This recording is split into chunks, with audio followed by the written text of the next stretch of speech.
With all that which a person allows to appear, one may ask, what is it meant to hide? What should it divert the eyes from? How far does he deceive himself in this action? Humans are adept at deception. Throughout our lives, we deceive others as to our intentions, our beliefs, and our actions. But more impactful may be the ways in which we deceive ourselves. In this video, we will examine the phenomenon of self-deception, looking at why we do it, the dangers that arise from it, and whether we can rid ourselves of harmful deceptions and in the process improve our lives. Humans are imperfect beings. Each one of us is flawed in a diverse number of ways. We make countless mistakes, are unsuccessful in many of our endeavors, and are victims of numerous bad habits. Yet despite all this, we have a basic need to think well of ourselves. We want to believe that we are good people and that the path in life we have chosen is a noble one. The easiest way to reconcile our need for a positive self-image with the existence of our many flaws and shortcomings is through hiding our defects, both from ourselves as well as others. In this pursuit, we are often far more successful in deceiving ourselves than we are at hiding our flaws from those close to us. This has been expressed by many thoughtful observers of the human condition across cultures and throughout human history.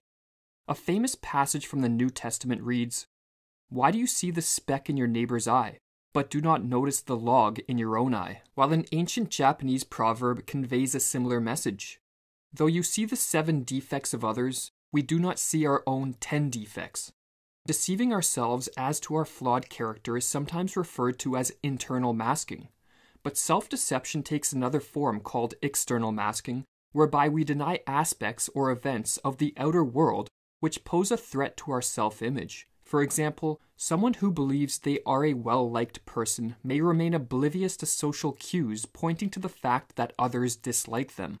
The use of internal and external masking creates what can be called our noble lie. This is the fictitious story we tell ourselves to maintain a positive self-image in the face of our many flaws. While having a positive self-image is beneficial, problems arise when it is too reliant on the use of internal and external masking. For if our self-deceptions become too flaunting of reality, we become akin to an individual walking over a deep chasm on a poorly constructed bridge.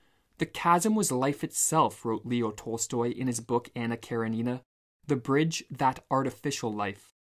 While the bridge of our self-deceptions may hold for many years, we always face the risk that the bridge will break, and we will be forced to confront the chasm of life, which after years of lying to ourselves and denying, rather than dealing with our weaknesses, we will be ill-equipped to cope with. There are many instances in every life where one's self-deceptions begin to falter, presenting an opportunity to break down the false self. A process which, while difficult, is extremely beneficial in the long run. However, at such times, faced with the terrifying prospect that one's character was in many ways built on a lie, it is far more likely that people will flee further in the opposite direction, piling deception on deception. To do this, we run to the comfort of our daily routines, busy ourselves with social concerns, accumulate more material things, and turn to the security of conformity. There are insects that protect themselves against attackers by raising a cloud of dust, wrote Kierkegaard. Likewise, man instinctively protects himself against the truth by raising a cloud of numbers. While conformity and the playing out of social roles can help shore up our bridges of self-deception, this may in the end turn out to be more of a curse than a blessing. For given the brevity of life, it is far better to become aware of our deceptions while we still have time to change. But sadly, it is often only when one is at death's doorstep that they come to recognize the vanity and falseness of their existence up to that point. This idea is illustrated in the death of Ivan Ilyich, one of Leo Tolstoy's masterpieces. The main character in this work is a Russian magistrate who attains great success in rising to the top of Russian society. However, while enjoying the fruits of his labors, he becomes afflicted by a terminal illness, and reflecting deeply on the meaning of life, is haunted by a nagging feeling that his life was wasted. It is as if I had been going downhill while I imagined I was going up, and that is really what it was. I was going up in public opinion, but to the same extent life was ebbing away from me. And now it is all done, and there is only death. This passage by Tolstoy strikes at the root of the danger of living at the mercy of our self-deceptions. Maintaining our illusions requires a massive amount of time and energy, and often diverts our attention to vain pursuits. Therefore, our ability to engage in projects and strive after goals which would lead to a more fulfilling life is greatly restricted. To ensure that we don't face a similar fate as Ivan Ilyich, it is crucial that we take a more honest look at ourselves and the life path that our deceptions have led us down. While most of us have spent years, if not decades, relying on our many self-deceptions, it is still within our ability to break down our false self. Self-deceptions are rooted in beliefs which at some point in the past we seriously entertained, as it was awareness of our faults and the pain that accompanied them that produced the deceptions in the first place. Thus, deep down it can be said that we all know the manner in which we deceive ourselves.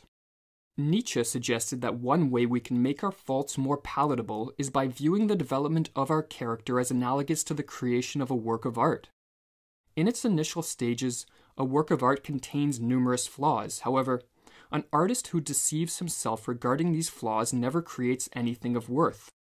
Instead, a true artist must learn to observe the flaws and make the necessary corrections.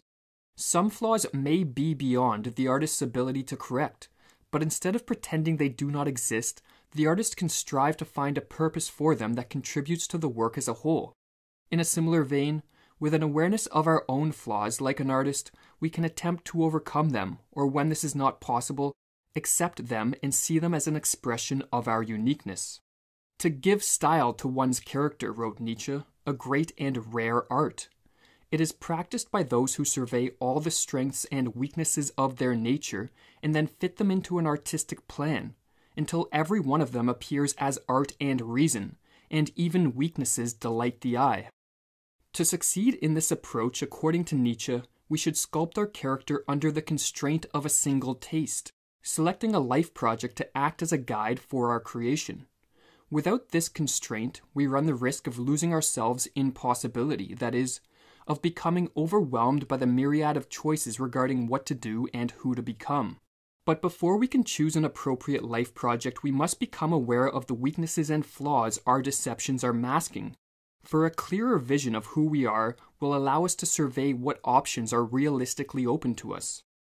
So the seeker of his truest, strongest, deepest self, wrote William James, must review the list carefully and pick out the one on which to stake his salvation. All other selves thereupon become unreal. In bringing to fruition this new self of our creation, Nietzsche suggested that the use of deception may still be required. However, the deception in this case would not be rooted in the need to mask our weaknesses, as this only leads to stagnation. Rather, in becoming what Nietzsche called the true poets and continuous creators of life, he advocated the use of a subtle form of deception as a tool to initiate our transformation into the self we are striving to become.